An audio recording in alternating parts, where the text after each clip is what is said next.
Assalamualaikum warahmatullahi wabarakatuh.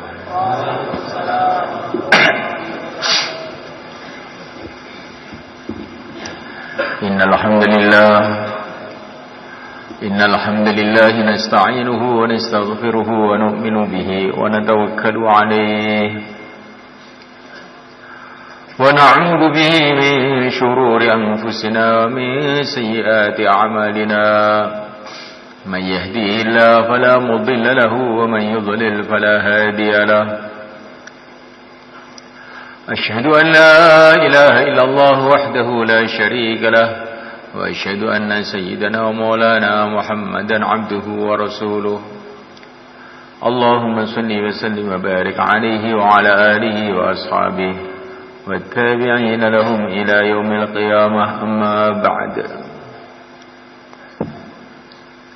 Hadirin dimuliakan Allah SWT, majelis kita ini adalah majelis usaha yang mendengarkan usaha, yang berbicara pun usaha. Usaha perkara yang sangat penting dalam kehidupan seluruh umat manusia. Siapa saja, di mana saja, yaitu usaha hidayah. Hidayah ini adalah satu petunjuk, satu cahaya dari Allah Subhanahu wa taala. Yang bila hidayah ini masuk di dalam hati, maka manusia itu akan kenal kepada Allah SWT. Dia akan faham bahwa yang berkuasa di alam semesta ini hanya Allah. Manusia tidak berkuasa, yang menciptakan manusialah yang berkuasa. Negara-negara tidak berkuasa, rakyat juga tidak berkuasa. Yang berkuasa adalah yang menciptakan negara-negara, yang menciptakan rakyat, Allah Subhanahu wa ta'ala. Manusia ini betul-betul tidak bisa apa-apa. Manusia ini tidak ada apa-apanya. Manusia ini tidak ada kalau tidak diadakan oleh Allah. Manusia ini tidak hidup kalau tidak dihidupkan oleh Allah. Manusia ini tidak bisa berpikir kalau dia tidak dikasih fikir oleh Allah. Manusia ini tidak bisa melihat kalau tidak dikasih penglihatan oleh Allah. Manusia betul-betul sangat berhajat kepada Allah dalam setiap waktu, dalam setiap detik. Kalau satu detik saja manusia tidak ditolong oleh Allah, maka manusia ini akan musnah. Kalau satu detik saja otak manusia tidak ditolong oleh Allah, maka dia akan menjadi gila. Satu detik saja tidak datang pertolongan Allah kepada telinga, maka telinga itu akan tuli. Satu detik saja tidak datang pertolongan Allah kepada jantung kita, jantung kita akan mandek. Satu detik saja tidak datang pertolongan Allah kepada keluarga kita, keluarga kita akan berantakan. Satu detik saja tidak datang pertolongan Allah kepada istri kita, nggak tahu jadinya. Bisa-bisa lari ke Korea, nggak bisa dicari lagi. Satu detik saja tidak datang pertolongan Allah kepada anak kita, maka anak kita akan teler di pinggir jalan. Satu detik saja dia datang pertolongan Allah di sawah kita, nggak akan panen. Sudah panen tidak datang pertolongan Allah, nanti panennya tidak akan bermanfaat. Dimakan jadi penyakit, dikasihkan anak jadi nakal, dikasihkan istri jadi rewel kalau tidak ditolong oleh Allah SWT. Ini kalau hidayah masuk dalam hati orang itu paham begitu. Kalau hidayah belum masuk, perasaannya yang kuasa itu manusia, yang kuasa ini, yang kuasa itu, yang kuasa ini, yang kuasa itu. Sehingga kita ini hidup dalam kebingungan. Tapi kalau hidayah masuk dalam hati, oh, yang berkuasa cuma Allah. La ilaha illallah. Setiap saat ingat kepada Allah. Kalau orang itu belum dapat hidayat, maka dia akan berpikir, bagaimana mungkin orang kok disuruh ingat terus sama Allah itu bagaimana? Apa ya bisa?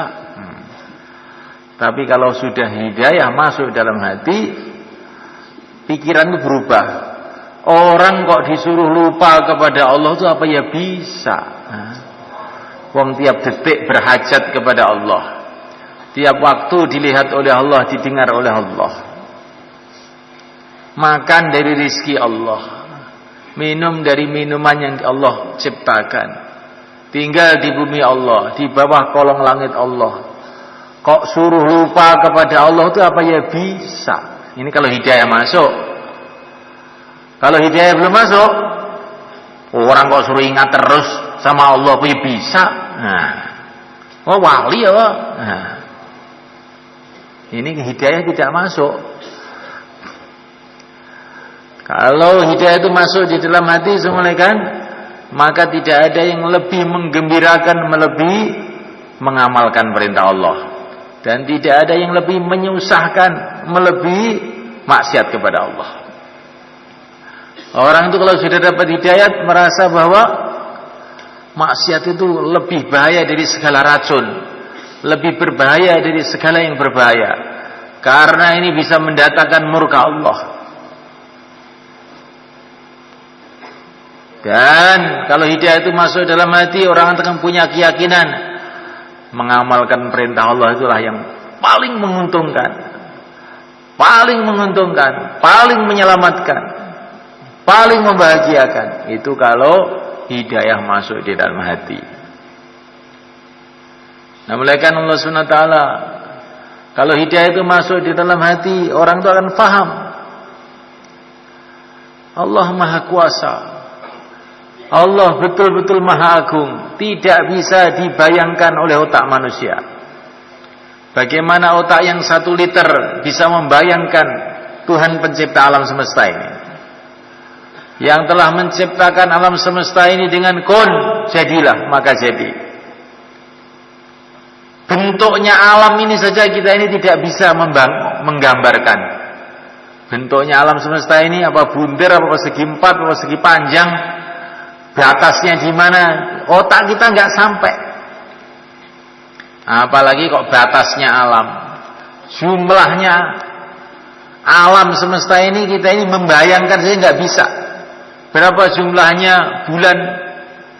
1, itu yang kamu tahu. Banyak ya di sana itu. Nah, berapa jumlahnya bintang-bintang yang ada di langit? Nggak ada yang tahu. Kalaupun tahu itu namanya Abu Nawas. Nah, berapa jumlahnya Abu Nawas bintang-bintang yang ada di langit? Kamu tahu apa enggak? Tahu. Jumlahnya sama dengan rambut kepala kamu itu. Hitung sendiri, nanti kalau sudah hitung laporan sama saya. Itulah jumlahnya bintang-bintang yang ada di langit, katanya Abu Nawas. Maknanya ini tidak ada orang yang bisa ngitung. Sampai ahli-ahli antariksa, ahli-ahli teropong-teropong gede, nggak bisa. Apalagi kalau ngitung, memperkirakan saja tidak bisa. Ini semua ciptaan Allah. Dari kun jadilah maka jadi. Maka keagungan Allah Subhanahu wa taala itu betul-betul tidak bisa dibayangkan oleh otak manusia. Ini kalau orang dapat hidayah. Maka kata para ulama, Allah itu tidak di atas, tidak di bawah. Allah lah yang menciptakan atas, yang menciptakan bawah. Allah tidak di bumi, tidak di langit. Allah lah yang menciptakan bumi, menciptakan langit. Allah tidak berhajat dengan apa saja, tidak berhajat dengan zaman, tidak berhajat dengan tempat. Dialah yang menciptakan segala tempat. Subhanallah, maha suci Allah, maha agung Allah, betul-betul tidak bisa diukur oleh otak manusia. Ini kalau orang dapat hidayah, sehingga kalau mendengar asma Allah disebut Allahu Akbar, hatinya gemetar, ketakutan. Ini kalau hidayah masuk dalam hati. Nah, malaikat Allah Ta'ala, bagaimana kalau sekarang itu dibisikkan ke telinga kita, itu Pak Presiden ada di belakang kamu, pasti kita akan terkejut. Nah, Presiden, iya Presiden ya, di belakang kamu itu. Nah, malaikat Allah Ta'ala, kalau kita dikasih tahu itu belakang kamu ular, terkejut nggak kira-kira? Terkejut. Kalau dikasih tahu harimau di depan itu, kita akan terkejut. Orang beriman kepada malaikat Allah Ta'ala, bagaimana tidak terkejut ketika disebut nama Allah yang menciptakan seluruh makhluk, yang menciptakan seluruh presiden, yang menciptakan seluruh harimau, yang menciptakan seluruh ular, yang menciptakan dunia, yang menciptakan akhirat, yang menciptakan surga, yang menciptakan neraka. Bagaimana dia tidak terkejut? Wa idza dzukirallahu wajilat qulubuhum. Kalau disebut nama Allah, hatinya gemeter. Itulah tandanya orang dalam hati ada hidayah. Nah, malaikat Allah Subhanahu wa taala, ini hidayah, salah satu hasilnya hidayah itu kayak begitu. Setelah kenal dengan keagungan Allah, kalau hidayah ini masuk, malaikat, amal agama itu senang, sudah enggak karuan senangnya. Wa ju'ilat qurratu aini fi shalah, kata Nabi, sejuk mataku waktu sholat. Baginda Nabi itu malaikat, kalau beliau itu lagi capek, lagi pokoknya sangat capek sekali lah, maka beliau mengatakan kepada Sayyidina Bilal, arihna biha, ayo sholat biar seger lagi. Jadi baginda Nabi itu kalau capek malah sholat biar seger.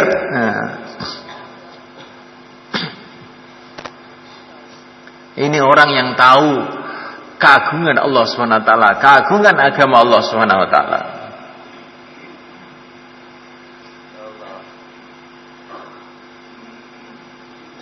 Alhamdulillah. Saya sedang mencari siapa yang ngantuk. Ini kalau ngantuk itu kok kelihatannya bahaya sekali. Kalau orang diajak bicara agama ngantuk, ini kelihatannya sangat bahaya. Betul bahaya. Kalau direnung itu bahaya. Kalau dianggap tidak bahaya, biasa, itu karena nggak mikir yang betul-betul. Kalau kamu pikir betul-betul, bahaya betul. Nah, malaikat Allah Ta'ala, ya, kalau saya ini bicara mengenai raja-raja, presiden-presiden, pejabat-pejabat yang ada di sini, terus kemudian kamu tidak menghiraukan sama sekali, apa kira-kira marah nggak itu pejabat-pejabat yang datang itu? Kira-kira tersinggung nggak mereka? Kira-kira ya akan tersinggung. Padahal itu pejabat, cuma manusia aja yang 5 tahun pensiun. Ini kita renungi mereka. Jadi kalau sudah bicara agama itu kayak para sahabat. Para sahabat itu juga kayak kita, kadang-kadang main-main, naik kuda, lempar-lemparan semangka, biasa, guyonan juga kadang-kadang. Tapi kalau sudah urusan agama datang, matanya melotot semua, merah semua, nggak ingat apa-apa lagi. Nah, ini para sahabat sebenarnya.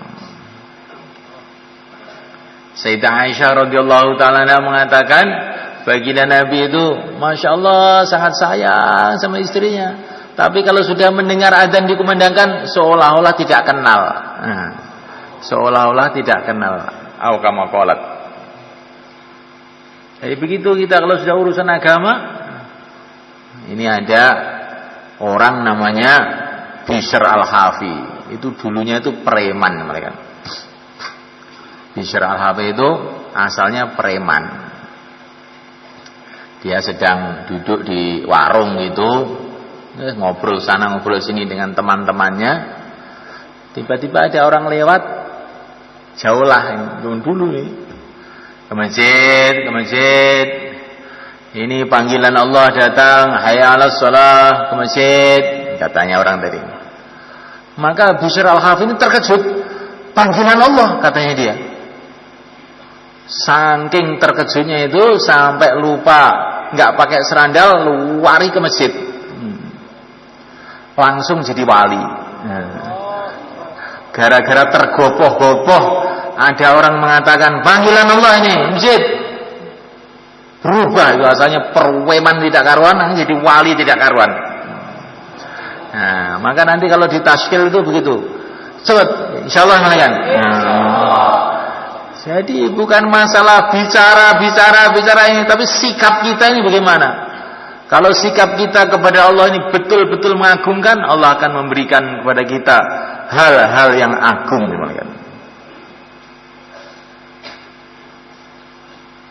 Insyaallah kan? Nah, itu caranya. Kita ini kalau ngomongnya itu sudah banyak yang pandai-pandai ngomong.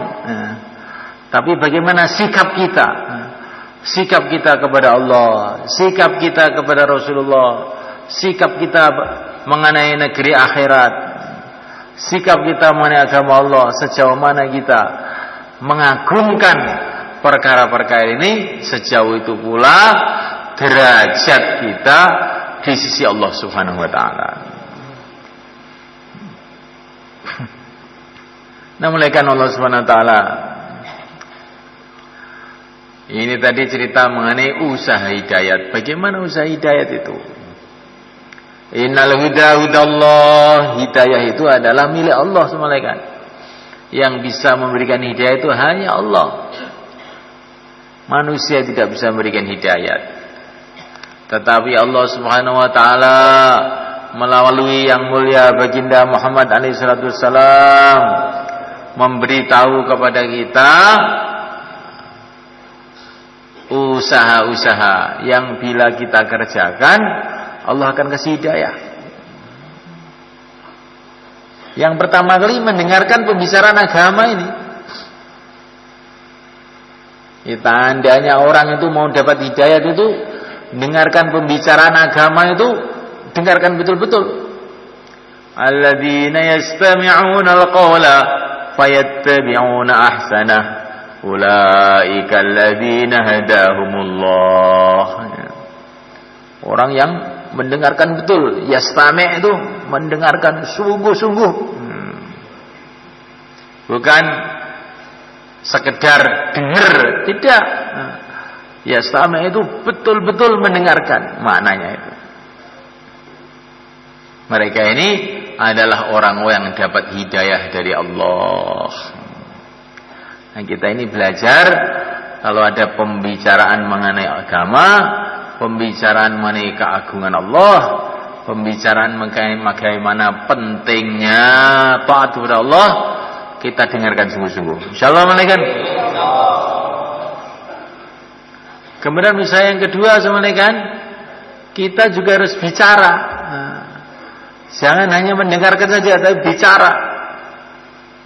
La yastaqimu imanul mar'i hatta yastaqima lisanuhu wa la yastaqimu imanul mar'i hatta yastaqima qalbuhu wa la yastaqimu qalbuhu hatta yastaqima lisanuhu. Iman orang itu tidak akan lurus, kata Nabi ini, iman orang tidak akan lurus sebelum hatinya lurus. Dan hati tidak akan lurus sebelum lesannya lurus. Maknanya kalau lesan lurus, hati jadi lurus. Kalau hati lurus, iman lurus. Kalau iman lurus, amal jadi lurus. Kalau itu semua lurus, datang pertolongan Allah, datang barokah Allah, datang nusratullah dalam kehidupan kita di dunia ini dan kehidupan di akhirat. Insyaallah kan? Dibiasakan kita ini bicara keagungan Allah Subhanahu wa taala. Bangun tidur ketemu istrinya, "Assalamualaikum, saya hamba Allah, kamu adalah hamba Allah. Allah yang menciptakan aku dan yang menciptakan kamu. Kita tinggal di bumi Allah, di bawah kolong langit Allah, makan rizki dari Allah, minum minuman dari Allah. Kita tidak bisa bernafas satu nafas pun tanpa ditolong oleh Allah. La ilaha illallah." Maka kita harus senantiasa taat kepada Allah, tunduk kepada Allah, ingat kepada Allah. Insyaallah, hei istriku, insyaallah. Ketemu anaknya, "Ayah kamu hamba Allah, kamu pun hamba Allah, semua manusia hamba Allah, semua binatang hamba Allah, tinggal di bumi Allah, sebentar lagi akan pergi ke akhirat untuk masuk surga bagi orang yang taat kepada Allah, atau masuk neraka bagi orang yang tidak taat kepada Allah. Maka anakku, jagalah agama karena Allah. La ilaha illallah." Ketemu pelajar, "Assalamualaikum, sudah selesai ujian?" "Alhamdulillah." "Kamu ingin ujian kamu ada manfaatnya? Kamu ingin ijazah kamu ada manfaatnya?" "Loh, ingin." "Kalau kamu ingin ijazah kamu ada manfaatnya, maka kamu amal agama dengan baik, yakin kepada Allah, sholat 5 waktu dijaga, ikut taklim di masjid, insyaallah." Nah, kalau kamu tidak mau taat kepada Allah, bisa-bisa ijazah kamu tidak ada manfaatnya. Banyak orang punya ijazah sarjana ekonomi, tapi malah banyak utangnya. Banyak orang tidak punya ijazah, malah banyak duitnya. Yang memberi rezeki Allah, bukan ijazah yang memberi rezeki. La ilaha illallah. Ketemu pejabat, Pak Lurah, Pak Camat, "Assalamualaikum." "Waalaikumsalam. Maaf ini Pak ya, ini belajar bicara agama, jangan Bapak tersinggung. Nah, ini belajar kok Pak, ini belajar ngomong, tapi ngomong yang baik. Ya, silakan ngomong apa kamu?" "Saya ingin melihat Bapak jadi raja di surga Allah. Jabatannya tidak akan lepas selama-lamanya. Maka Bapak ikut bareng-bareng program di masjid bersama teman-teman masjid. Bagaimana Pak?" "Insyaallah." Ketemu petani, "Assalamualaikum warahmatullahi." "Pak, ingin enggak sawahnya selamat panen, terus rizkinya barokah, anaknya baik-baik, istrinya taat, pergi ke Mekah, ke Madinah. Nah, mau apa enggak Pak?" "Mau." Maka dari itu Bapak sama-sama dengan kita menghidupkan amal masjid. Dalam satu hadis, kalau orang itu menghidupkan amal masjid, maka nanti rizkinya barokah. Assalamualaikum warahmatullahi. Ketemu siapa lagi? Ketemu orang tua, "Assalamualaikum warahmatullahi." "Mbah, kelihatannya di dunia tidak lama. Nah, mau apa lagi? Nah, dunia ya cuma begini saja. Katanya Pak Kiai, siapa yang sudah kawin berarti sudah tahu dunia dengan segala isinya. Tinggal akhirat saja yang belum tahu. Maka kita ke masjid untuk belajar akhirat, Mbah. Nggih. Assalamualaikum warahmatullahi." Kira-kira bicara begitu bisa enggak? Setiap ketemu orang bicara agama. Ini supaya agama itu masuk dalam hati itu kuncinya di mulut ini. Kalau mulutnya tiap hari cuma bicara sawah, ladang, rabuk, macul, meluku, garu, nah, wedang kopi, wedang teh, wis ngono kuwi terus. Nanti yang dalam hati kita ya adanya wedang kopi, wedang teh, sawah, meluku, garu gitu. Apa yang kita bicarakan itu yang akan masuk dalam hati. Kuncinya hati itu mulut. Ini hadis ini. Jangan mengatakan alah ngomong tok tapi nggak diamalkan. Loh, jangan begitu. Ngomong dulu, lama-lama amal. Nah, ngomong aja dulu, lama-lama amal. Seorang mau kawin ngomong aja, lama-lama kawin betul. Nah, jual beli itu ngomong aja, lama-lama jual beli betul. Ini ngomong itu penting. Maka ngomonglah yang baik. Nah, ngomong yang baik itu apa? Ngomong mengenai keagungan Allah, bicara mengenai akhirat, bicara agama ini penting, sangat penting, melebihi yang penting. Ini termasuk usaha hidayah yang penting ini. Bicara agama. Nah, malaikat Allah Ta'ala dan termasuk usaha agama yang sangat penting lagi adalah usaha hidayah yang sangat penting lagi adalah mengamalkan sunnah-sunnah Nabi. Semua amalan yang sesuai dengan arahan Nabi, maka itu akan mendatangkan hidayah. Apa saja yang ikut arahan Nabi? Arahan Nabi itu siapa yang tahu? Yang tahu adalah para sahabat. Arahan sahabat itu siapa yang tahu? Itulah para ulama-ulama yang ahlinya. Supaya kita bisa ikut Nabi, harus dekat dengan para ulama, dekat dengan kehidupan para sahabat. Ya.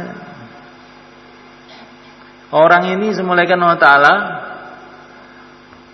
walaupun dia diajari ilmu pertanian, tapi kalau di sekitar dia ini tidak ada sawah, nggak ada ladang, pahamnya sedikit nanti. Tapi orang nggak pernah sekolah pertanian, tiap hari diajak ke sawah, diajak macul, nanti pahamnya mengenai pertanian banyak. Begitu juga semulaikan, kalau hidup kita ini dalam suasana bukan suasana kehidupan para sahabat, suasana kehidupan lalai, maka kita ini paham agama dikit gitu aja. Tapi kalau hidup kita ini dalam suasana kehidupan sahabat, suasana dakwah, suasana ilmu, suasana ibadah, suasana kasih sayang satu sama lain, dimulai dari masjid-masjid kita, rumah-rumah kita, maka kita nanti akan mudah memahami dan merasakan barokahnya agama itu. Jadi suasana ini penting. Maka malam Jumat itu kita duduk di sini bicara agama, kita malam hari tahajud, tidur semua pakai adab, tidur semua pakai sunnah Nabi semua, nggak bicara dunia. Kalau bisa, kalau sudah ke masjid, HP-nya dimatikan, klek, nggak dibuka-buka lagi. Untuk apa? Untuk membuat suasana para sahabat. Karena para sahabat dulu nggak ada yang pakai HP, nggak ada. Ada sahabat pakai HP? Allah memberi sahabat HP 10 truk juga bisa. Allah Maha Kuasa yang menciptakan segala-galanya. Tapi para sahabat tidak dikasih HP, menunjukkan HP itu tidak baik. Betul nggak semuanya? Itu pikirannya orang iman tuh begitu semuanya. Oh, itu kan dulu zaman onta belum ada HP. Nah. Belum ada HP, tapi Allah kan ada. Nah. Allah bisa memberikan itu semuanya. Dulu zaman belum ada pesawat terbang, belum ada ini. Tapi Rasulullah naik ke langit, Allah kuasa menaikkan Rasul ke langit Isra Mi'raj. Allah kuasa segala-galanya. Maka kita masjid kita ini kita bikin suasana sahabat. Insyaallah kan?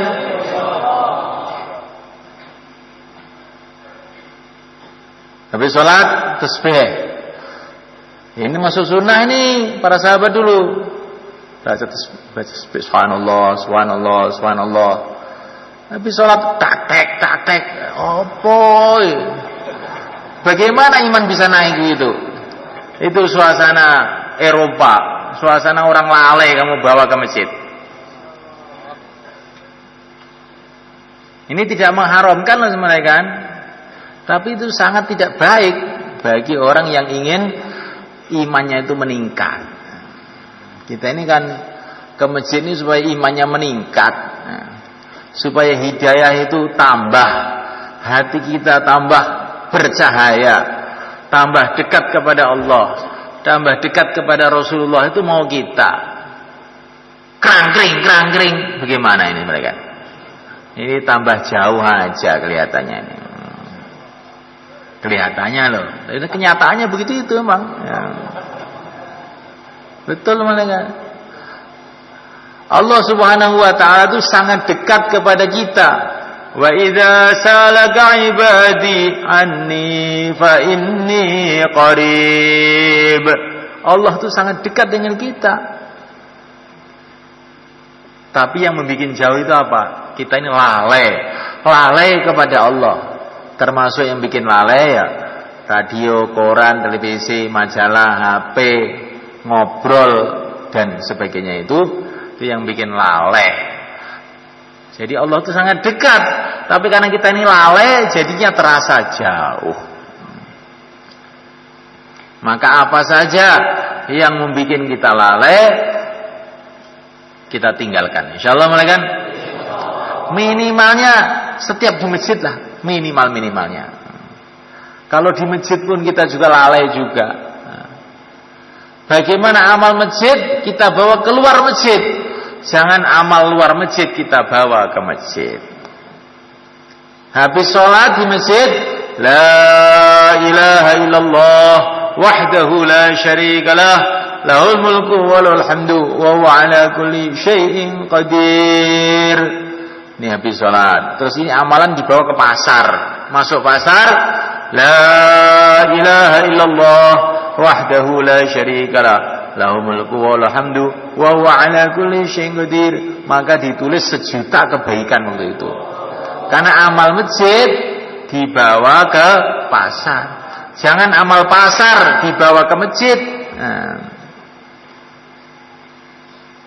Ngomong dunia, ngomong ngalor ngidul dibawa ke masjid. Kalau amalan pasar dibawa ke masjid itu masih agak lumayan. Pasarnya dibawa ke masjid. Bagaimana pasar dibawa ke masjid? Yaitu kalau sudah bawa HP itu pasarnya bawa ke masjid. Wong di sini bisa jual beli, bisa apa-apa. Itu pasar kecil ya HP itu. Ini kok bayan kok menjelek-jelekan HP itu bagaimana? Ini bukan menjelek-jelekan. Ini ngomong apa adanya aja. Yang bicara dengan yang mendengarkan kan sama saja sebenarnya. Kita ini ingin selamat. Bagaimana hidup itu tambah hari tambah dekat pada Allah, sholat tambah khusyuk, zikir tambah nikmat, dakwah tambah tenanan. Ya. Nah ini maka hal-hal yang bikin kita ini kurang tenanan, kurang sungguh-sungguh, itu kita tinggalkan bertahap-tahap. Minimal malam Jumat ini. Insyaallah kan? Nanti malam Jumat tinggalkan, tiap 2,5 jam ditinggalkan, urusan-urusan yang membuat hati kita kotor kita tinggalkan. Tiap 3 hari kita tinggalkan, waktu keluar 40 hari kita tinggalkan. Lama-lama hidup kita ini 24 jam taat pada Allah, tunduk pada Allah, ingat pada Allah. Itulah kehidupan para nabi, kehidupan para wali semuanya kan. Insyaallah kan? Masya Allah, itu kita yang nikmat betul. Itu perkara-perkara begitu semuanya kan, seperti penyakit gatal semuanya kan. Penyakit gatal itu kalau digaruk-garuk, dikukuri, malah enak. Nah, tapi kalau terus lama-lama bonyok. Nah, begitulah kelalaian ini. Rasanya awal-awalnya seperti enak, tapi lama-lama hati kita jadi keras, hati kita nggak akan bisa jadi tenang. Sholat nggak tenang, zikir nggak tenang. Nah, kenikmatan hidup itu akan hilang. Tapi dengan kita mujahadah, justru kenikmatan hidup akan kita rasakan. Sayyidina Ali mengatakan, kalau orang mengamalkan agama, itu Allah akan berikan kenikmatan hidup. Makan jadi rasanya lezat, minum jadi lezat, tidur jadi lezat. Tapi kalau orang itu tidak mau amal agama, Allah akan cabut kenikmatan hidup. Sehingga makan nggak ada rasanya, minum nggak ada rasanya, melihat istrinya nggak ada rasanya, melihat anaknya ampang, nah, melihat temannya sumpek. Itu kehidupannya orang-orang nggak amal agama. Maka zaman dulu kalau kiai itu memberi nasihat kepada santrinya itu aneh. Makanlah yang enak, tidurlah yang nyenyak. Loh kok begitu bagaimana? Iya. Kalau kamu banyak puasa nanti makannya enak. Kalau kamu banyak melek tidurnya nyenyak.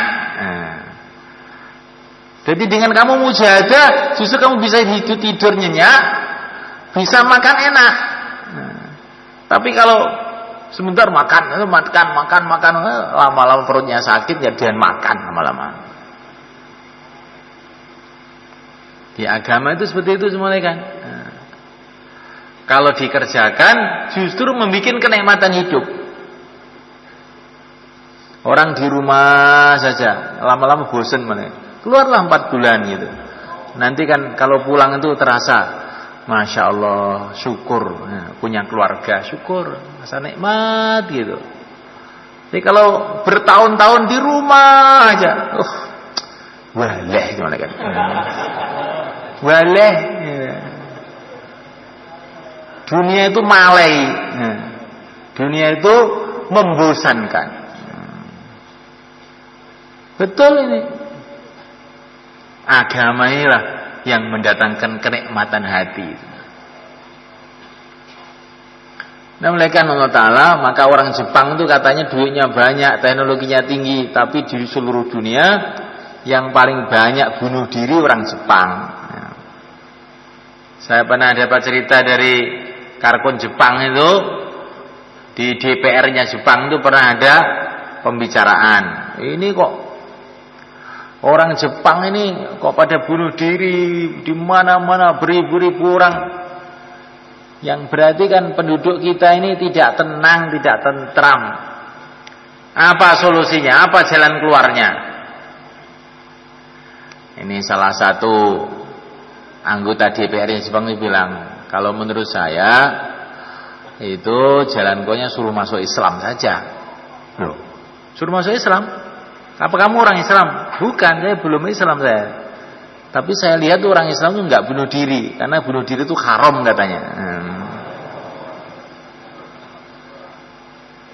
Islam, orang Islam tuh saya pernah lihat tuh orang Islam tuh malah nakal-nakal, saya juga tahu kok, katanya salah satu temannya. Itu orang Islam yang nggak ngamalkan agamanya begitu. Kalau yang ngamalkan agamanya baik-baik, nggak ada yang jelek katanya. Ini pembicaranya orang kafir semuanya. Pembicaranya orang kafir, kepet. Lah kok malah orang-orang Islam mau ikut-ikutan orang Jepang, mau bunuh diri semua apa? Yang muliakan Allah Subhanahu wa taala. Ini usaha hidayah, sunnah-sunnah Nabi dikerjakan, amalan-amalan para sahabat dikerjakan, amalan para ulama-ulama yang soleh dikerjakan. Karena kita diperintah oleh Nabi, ikut sahabat. Diperintahkan oleh Nabi, bahkan diperintahkan dalam Quran, ikut orang-orang yang dekat kepada Allah. Wattabi' sabila man anaba ilayya. Ikutilah jalan orang-orang yang inaba, yang ahli ibadah. Ikuti itu dia. Quran ini. Maka jangan kita ikut-ikutan kehidupan orang yang tidak beragama, kehidupan orang kafir, kehidupan orang lalai. Nanti kita ini kalau jadi lalai malah celaka semuanya. Sauntung-untunge wong lali, untung wong eling, jarene Sunan Kalijaga. Sauntung-untunge wong lali, untung wong sing eling. Nah, malaikat Allah Ta'ala, dan di antara usaha hidayah adalah doa. Sebaik-baiknya doa dalam sholat. Ihdinas siratal mustaqim. Ya Allah, berikanlah hidayat kepada kita semua jalan yang lurus. Paling sedikit sehari semalam 17 kali. Doa untuk diri kita dan doa untuk umat. Ihdina, ya Allah, tunjukilah kita semua ya Allah jalan yang lurus. Siratal ladzina an'amta alaihim, jalannya orang-orang yang telah Engkau beri nikmat. Maksudnya para nabi, para siddiqin, para syuhada, para sholihin. Para nabi. Jadi kita ini doa tiap sholat supaya hidup kita itu mengikuti jalan hidupnya para nabi. Di antara ciri khas kehidupan para nabi, tiap hari mikir umat, tiap saat mikir umat, ummati. Wasiddiqin, jalannya orang-orang siddiqin, orang-orang yang betul-betul mantap imannya itu. Seperti Sayyidina Abu Bakar As-Siddiq radhiyallahu ta'ala. Bukan iman tapi oglek-oglek, bingungan. Ada masa sedikit sudah bingung. Ini bukan siddiq namanya. Kalau siddiq itu mantap, enggak pernah bingung-bingung lagi. Wasyuhada, orang-orang syahid siap mati untuk berjuang. Wassalihin, orang-orang soleh. Orang-orang soleh itu bagaimana? Orang yang seluruh kehidupannya mengikuti aturan dan menyerang soleh, aturan agama. Pertanyaannya mengikuti aturan agama, perdagangannya tidak riba, mengikuti aturan agama, keluarganya mengikuti aturan agama. Semua ikut aturan agama, namanya orang soleh. Ini doa hidayah. Jadi seumpama kita ini sholat itu kita rasakan betul. Ya Allah, ihdinas siratal mustaqim. Ya Allah, tunjukkan kami jalan yang lurus, jalannya para nabi. Insyaallah habis sholat itu dakwahnya meningkat. Habis sholat amalannya akan meningkat. Maka itulah dikatakan innas sholata tanha 'anil fahsya'i wal munkar. Sholat itu akan menjauhkan kita dari yang jelek-jelek semuanya.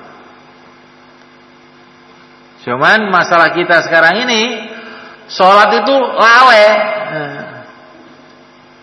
Qad qamatis shalah. Apa lagi? Ngerti-ngerti salam, orang ngerti rekaate, orang ngerti wacane. Maka bagaimana sholat seperti ini akan merubah kehidupan kita?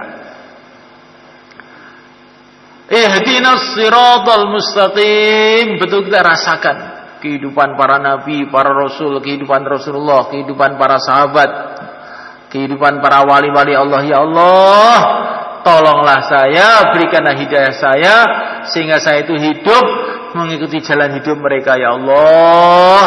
Nah, dalam hati begitu, jangan bahasa Indonesia, enggak boleh. Ya. Dalam sholat tuh rasakan begitu.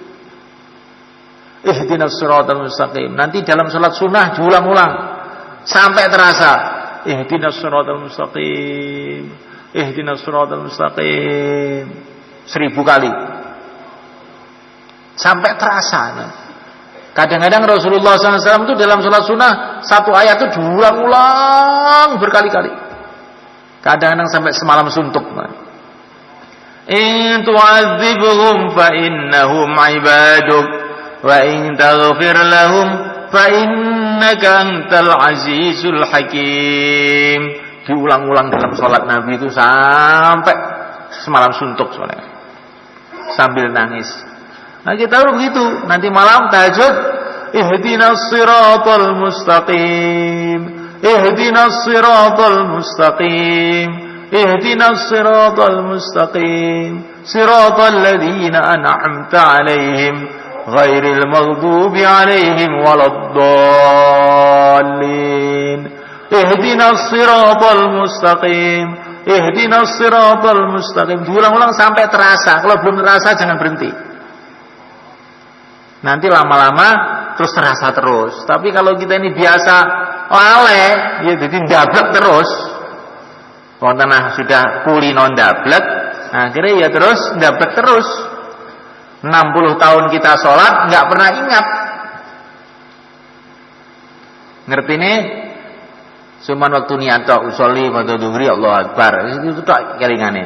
Ngerti-ngerti salam, ngerti-ngerti salam. Nah ini semulaikan Allah Ta'ala kita latih kita. Ini doa yang terbesar.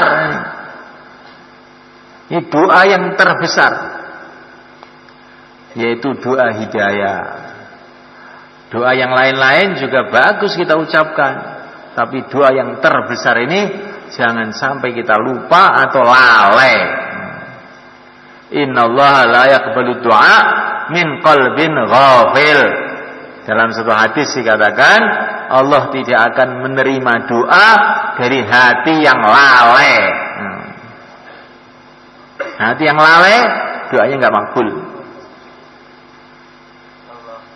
Nah, malaikat Allah Ta'ala dan diantara asbab hidayah yang penting malaikat adalah taklim. Karena taklim itu berarti kita ini dinasihati oleh langsung pencipta alam semesta, dinasihati oleh Nabi, dinasihati oleh para sahabat, dinasihati oleh para ulama. Maka taklim ini perlu kita baca di rumah kita, di masjid kita, insyaallah malaikat. Dan di antara asbab hidayah yang penting malaikat adalah zikrullah wa yahdi ilaihi man anab alladzina amanu wa tatma'innu qulubuhum li dzikrillah ala bi dzikrillah tatma'innul qulub. Allah akan memberikan hidayah kepada orang ahli zikir malaikat. Ahli zikir ini penting. Dimulai zikir pagi petang. Habis subuh itu istighfar 100, astagfirullah, astagfirullah. Salawat 100, Allahumma salli wa sallim ala Sayyidina Muhammad 100. Ini zikir yang diajarkan saya lihat sini untuk semua orang yang mau mikir dakwah ini. Ini kalau orang itu istiqomah zikir ini, insya Allah dia akan mudah istiqomah dakwah. Ini amalnya saya lihat semua kan. Nah, ada hadisnya semua sebetulnya, tapi saya lihat yang menguatkan itu. Terus tasbihat. Tasbihat itu dibaca subhanallah, alhamdulillah, wa la ilaha illallah, Allahu akbar. Bagus. Kalau terlalu panjang dibaca satu-satu juga boleh. Subhanallah, subhanallah, subhanallah. Maha suci Allah, maha agung Allah, maha hebat Allah, subhanallah, subhanallah. Terus nanti alhamdulillah, alhamdulillah, alhamdulillah. Dengan senang alhamdulillah. Alhamdulillah itu maknanya ya Allah jadikan segala sesuatu baik untuk saya sehingga saya bisa mengucapkan alhamdulillah. Alhamdulillah itu doa komplit itu sebetulnya. Ya Allah jadikan segala sesuatu baik untuk saya sehingga saya bisa mengucapkan alhamdulillah. Begitu kata para ulama. Maka Nabi mengatakan alhamdulillah sebaik-baiknya doa. Allahu akbar, Allahu akbar 100. La ilaha illallah, la ilaha illallah 100. La haula wala quwata illa billah 100. Nah, malaikat Allah Ta'ala, orang itu kalau lemes-lemes, lagi loyo, ibadah loyo, apa-apa loyo, 2,5 jam loyo, itu obatnya adalah perbanyak la haula wala quwata illa billah. Ini tahu tuh jadi ringan. Diceritakan dalam satu riwayat, malaikat-malaikat yang bagian mikul aras itu gedenya enggak karu-karuan malaikat. 7 petala langit, 7 petala bumi dibandingkan aras itu kecil gitu malaikat. Suruh mikul oleh malaikat 8. Ya, 4, malaikat 4. Nanti pada hari kiamat 8. Suruh mikul malaikat 4. Maka malaikat itu Masya Allah sekian besarnya suruh mikul, bagaimana mikulnya? Maka Allah berfirman, baca la haula wala quwata illa billah, la haula wala quwata illa billah. Diangkat, loh kok enteng? Nah, kok enteng? Nah. Orang kalau banyak baca la haula, maka mengamalkan perintah Allah itu jadi enteng. Insyaallah kan? Ini termasuk setrum gede ini kan ini. Zikir pagi petang itu jangan dibiarkan ditinggalkan. Itu belum cukup, nanti malam hari jam 3 malam perbanyak lagi istighfarnya, selawatnya, tasbihannya diulang-ulang 1000 kali, 1000 kali, 1000 kali. Nanti insyaallah rohani kita akan meningkat akan meningkat. Karena ini orang yang ahli zikir itu orang hidup yang bisa gerak, yang biasanya kan orang hidup, kalau orang mati nggak bisa. Kalau orang itu nggak ahli zikir, akhirnya seperti orang mati, lemes, ya kuat apa-apa dan mudah terpengaruh. Jadi jenazah itu kan orang mati dipikul kemana-mana ya diam aja. Nah orang kalau nggak ahli zikir begitu, ikut-ikutan. Oh ini bertaklim akhir, rum, ikut pulang. Ini bukan ahli zikir. Kalau ahli zikir enggak. Subhanallah, subhanallah, subhanallah. Elu-elunan. Ini yang mulai, malah mulai. Ini yang warung, malah yang warung.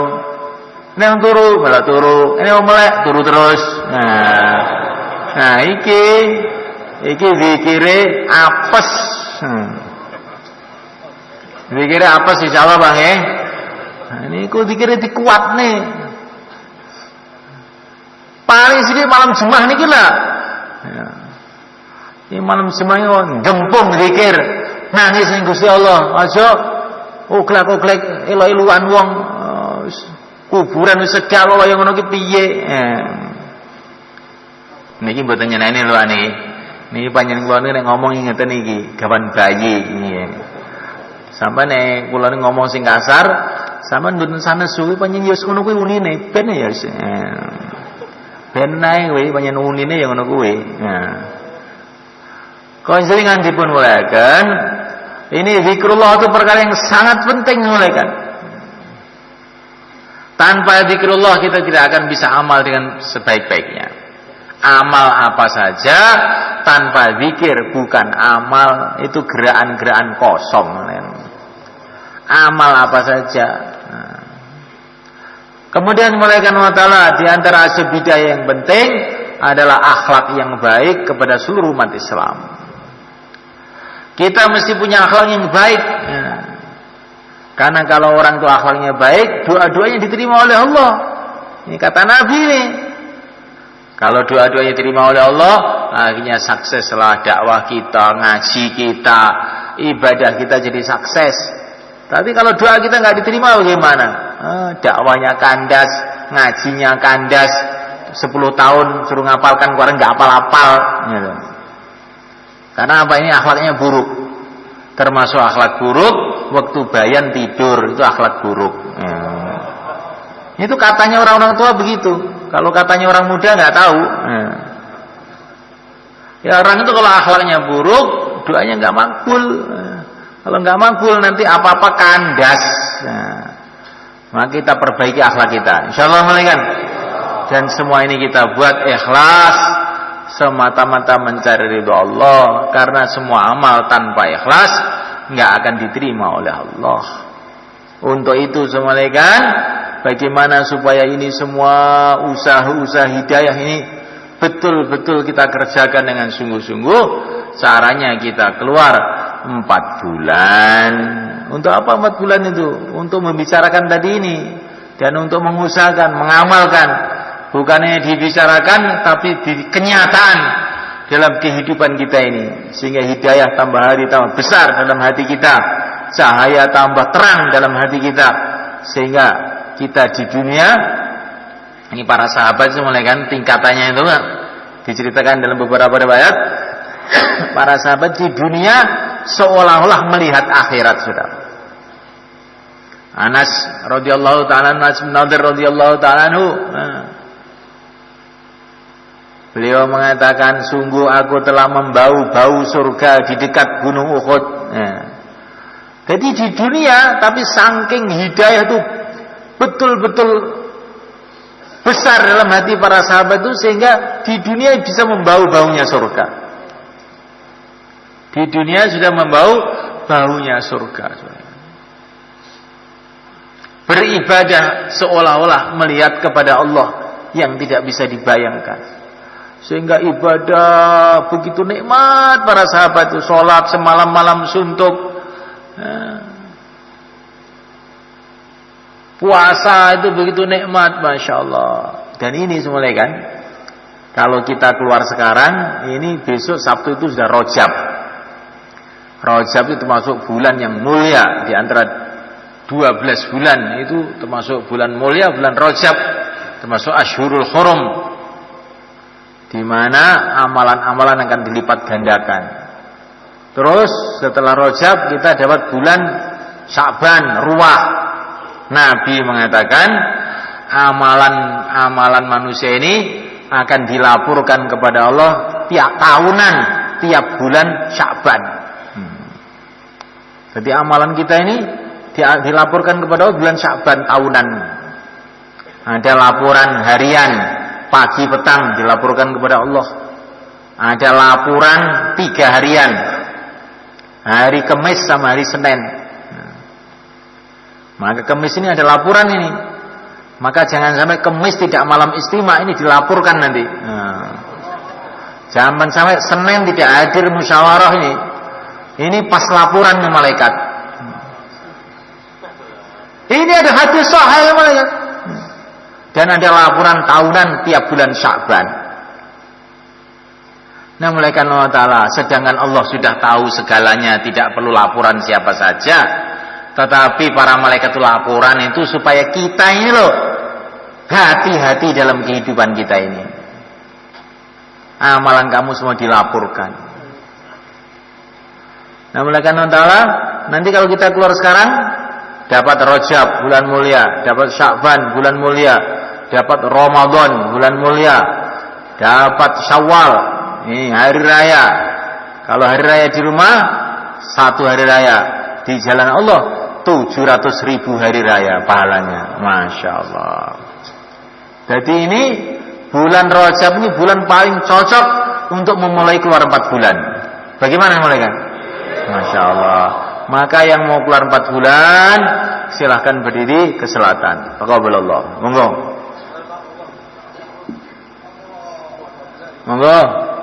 Monggo, itu bismillah. Yang niatnya 40 hari sekarang dirubah jadi 4 bulan insyaallah.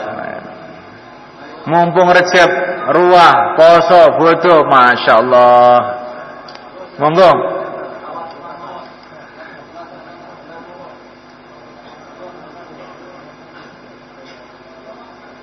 Walaupun hatinya belum niat, berdiri aja semuanya kan. Sambil jalan nanti niat. Berdiri aja, bismillah, udah. Berdiri aja, sambil niat, jalan. Jalan sambil niat, 4 bulan, bismillah. Tawakkal 'ala Allah. Monggo.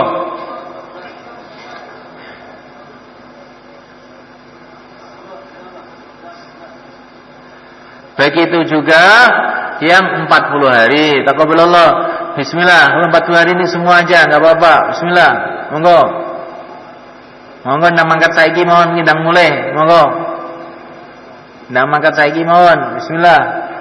40 hari. 40 hari berdiri.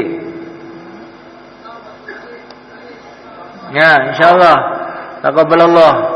Jazakumullah. Monggo mboten sasungkan. Kanjeng Nabi mengentosi kita, para sahabat ngentosi kita, swarga wis dadi, neraka wis siap. Awake dhewe ajeng napa?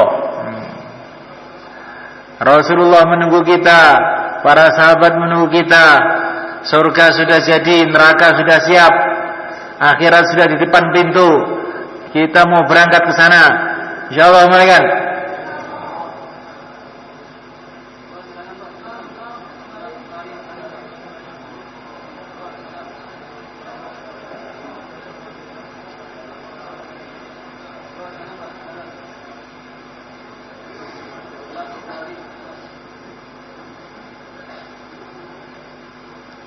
Tambah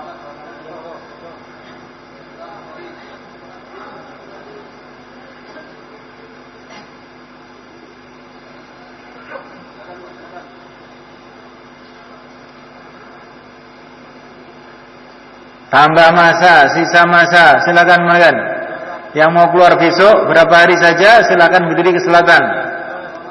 Taqabbalallah. Yang mau keluar besok tambah masa, sisa masa, monggo 4 bulan 40 hari. Berapa hari saja, monggo pati. Nah. Pelajar-pelajar, nah silakan. Mahasiswa, semua yang mau ke akhirat, kita persiapan semuanya, insyaallah menekan.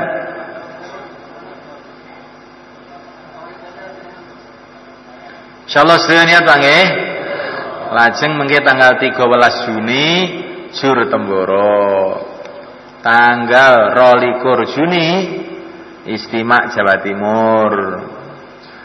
Pun kantun sampean milih mawon napa 13 Juni napa 22 Juni mangkate. Insyaallah Bang nggih. Sampeyan kabari anak sampean, istri sampean, kanca-kanca sedaya umat Islam diatur rawuh mungkin teng mriki tanggal 13 Juni utawi tanggal 21. Angge mikirne ben umat Islam niki balik mulya malih kados rumiyin-rumiyine. Insyaallah Bang nggih.